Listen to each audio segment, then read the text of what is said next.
go to your questions now.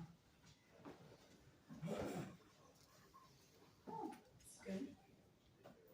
Alan, it's your turn to start. Why are you a conservative? Wow, what a loaded question that is. I am a conservative because of pretty much my Christian belief. You know, and I'm a farmer. I love the land. I love to watch my crop grow. I love things that are genuine. And I love doing the right thing. And as a conservative, isn't that what we all do? We want to do the right thing. And I don't know. I mean, I've always been a conservative. Maybe it was my upbringing. I was brought up in a conservative household, a Christian household. My mother and father were good as gold to me my whole life. And I think that's what brought me to have conservative values. And being a farmer, I don't know, maybe I'm biased, but, I don't know. Tom may tell you we work some long hours some days. And we never stop till the work's done. And that's part of being conservative. And being a conservative is working hard to get what you want and not asking for a handout. It's working to get what you want.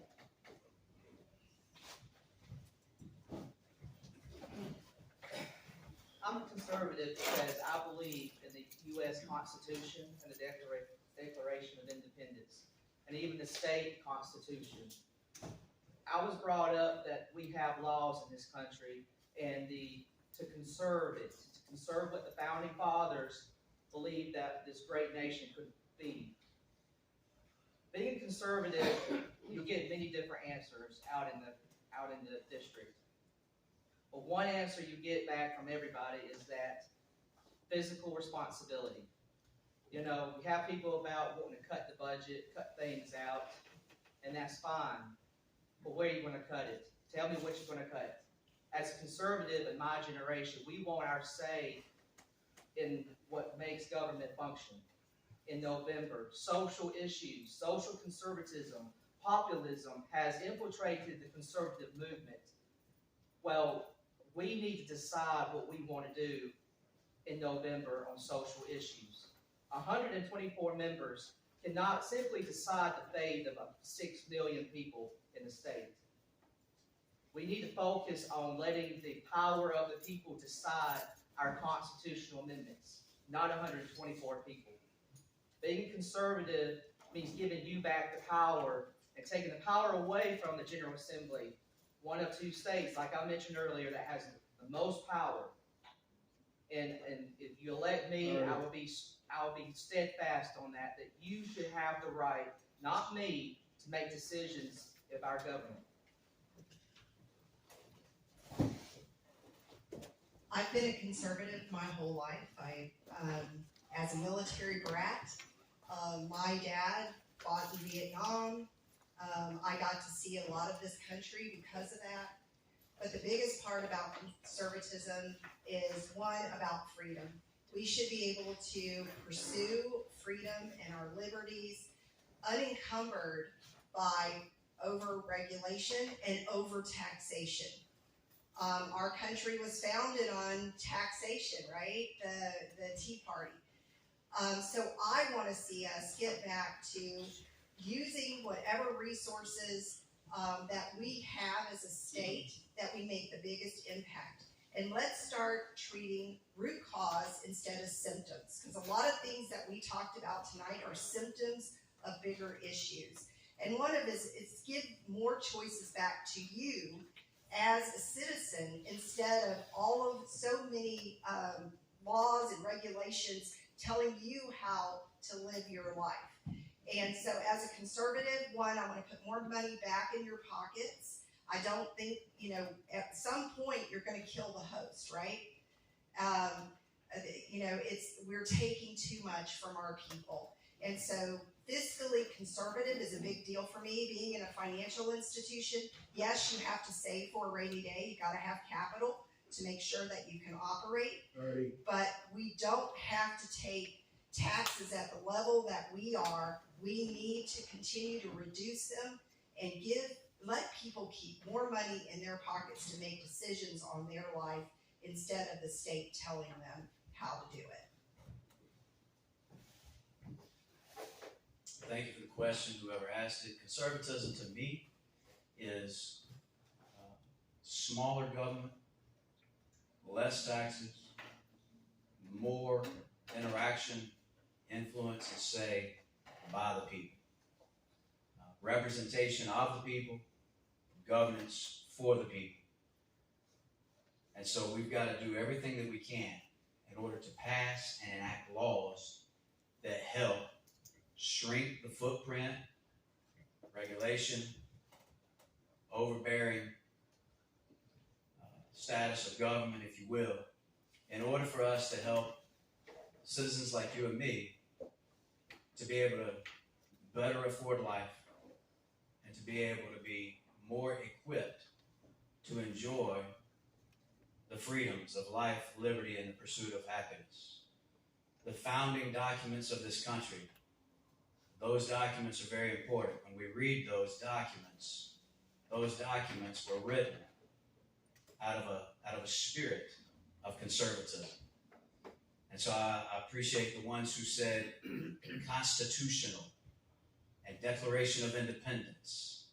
Those things are very important. If we want to be conservatives, we need to hold those documents dear. And we need to make sure that we do everything we can to support the laws, the ideas, and the principles that are within those documents. And we apply those to our lives and to the state of our government, federal, state, and local, in each and everything that we do. I plan, if elected, to go and represent you as a true conservative in Columbia, not giving in to the swamp, the special interests, and the lobbies. Thank you.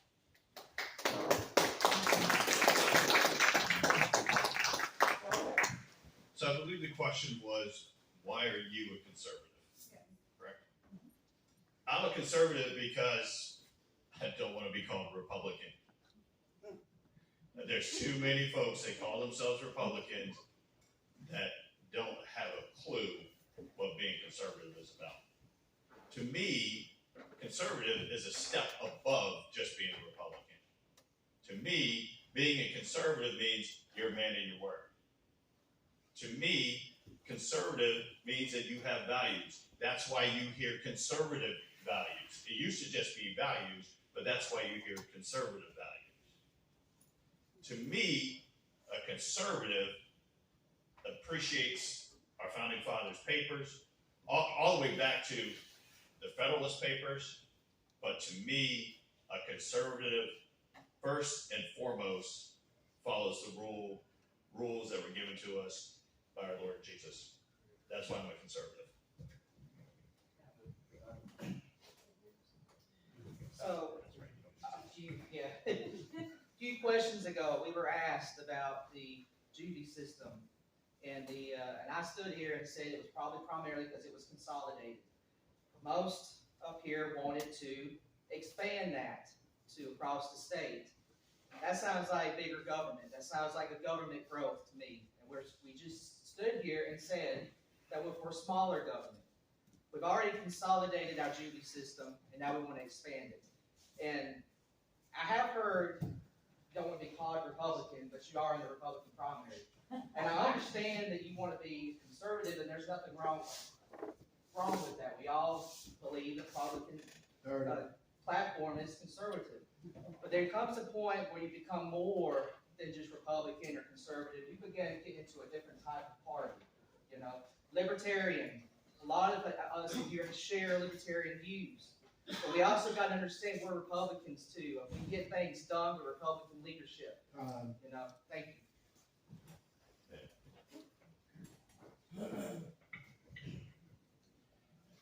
You have to give society the resources. And if you want to call putting a juvenile justice system back in Greenville County that was here wrong, I don't get it. Because you're going to send kids all the way to Columbia. So instead, you're going to spend all that money down in Columbia and not have it here locally where the kids can actually get service. Alrighty. Furthermore, I think conservative is well above just calling yourself a Republican. Well above. And I'll stand by that every day of the week.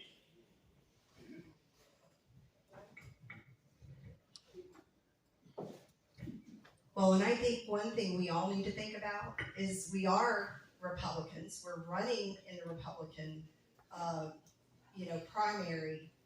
But are we as Republicans, because of the actions being tearing ourselves apart, who wins in that? Democrats win in that. So as Republicans, even though we want to say we want to drain the swamp or we don't want to go along to get along, the reality is the Republican Party, we have to work together to get things done. And if you want to get things done in Columbia, then I say vote for me, because I'm going to go up there and I will work with the other members to get things done.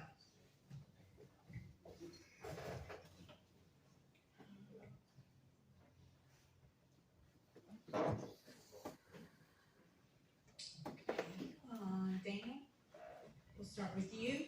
What experience do each of you have working with the South Carolina House?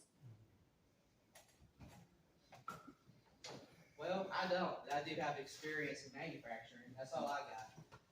It seems like this question was asked in the last debate, and really, I believe like it is, it's a planted question. None of us that I know of, other than Smith, has had worked to do a bill in the House. I don't have any experience, and I frankly, from the people that I've spoke to, is exactly what we need. We need people that is not politics, that doesn't work in government, that has relationships. And I will get to that, hopefully, if we have a question to ask other candidates. Because I've got a few questions to ask. As a voter, I want to ask a few candidates. So I have not had any relationship or anyone. I try to stay out of Columbia. I'm a Clemson fan, for gosh sake. So, but anyhow, I do not. But I want to get your trust, knowing that I know what I'm talking about. I do my research on everything, and I want to represent the best views of our district.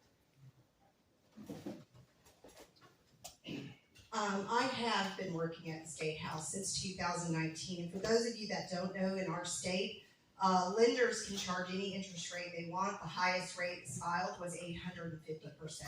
I have been working on legislation to rein in predatory lending in this state. And you want to talk about transparency and how money works at the State House? Just look at what the industry pays. That contributes to to our legislature. And the reality is that regulation, especially around money, hasn't happened. If you look at the state of credit for South Carolina and you look at the average interest rates in our poorest communities, and then you look at the Sisters of Charity or the Sisters of Charity poverty rate, in our state, in the areas with the highest poverty has the highest interest rate. The average is 395%. It is killing our communities. And our legislature, I've worked on 2 bills in the House, and I've worked on 2 bills in the Senate, and I can tell you that the Republicans and the Democrats, they're not looking out for our citizens. And these industries are draining and killing communities. So yes, I've been doing it. I've had to work with legislators and to try to get things done.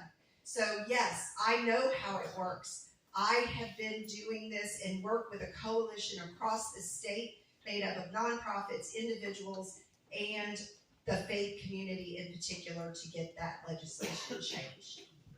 And I'll continue to work whether I'm elected or not on that issue in particular, because it's harming our families and especially our elderly. I don't have any experience with lobbyists or special interests or any programs in Columbia. I have had experience with the Greenville Baptist Association and specifically advancing legislation that would be favorable to the faith community. And so, for instance, the Save Women's Sports Bill, when it was up, we certainly did everything we could to communicate and to help spread the word and garner support for that bill here in the upstate. And so that's the experience that I've had from a legislative standpoint. It's just from a ministerial role.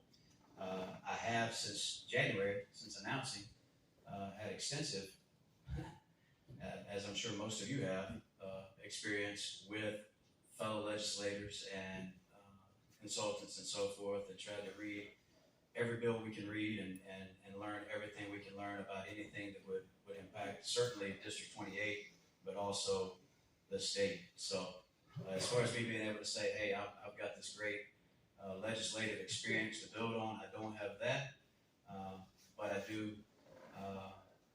have been learning as much as possible and look forward to being able to go down there and represent each one of you in representing your values and the things that you hold dear.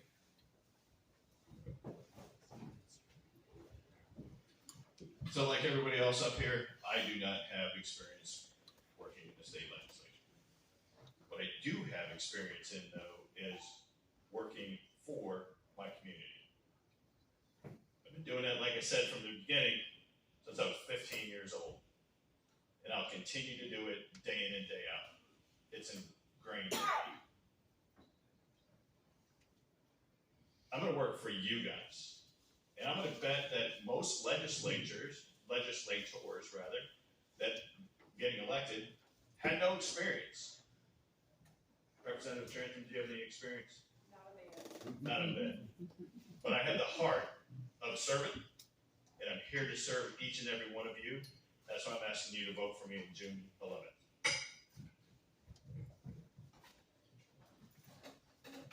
Yeah, I have no experience in legislature.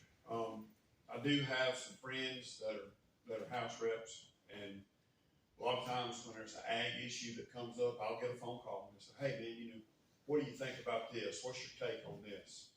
But that's the extent of it. Only time I have set foot in the House was about this time last year. Me and my wife were picked to be Farmer of the Week.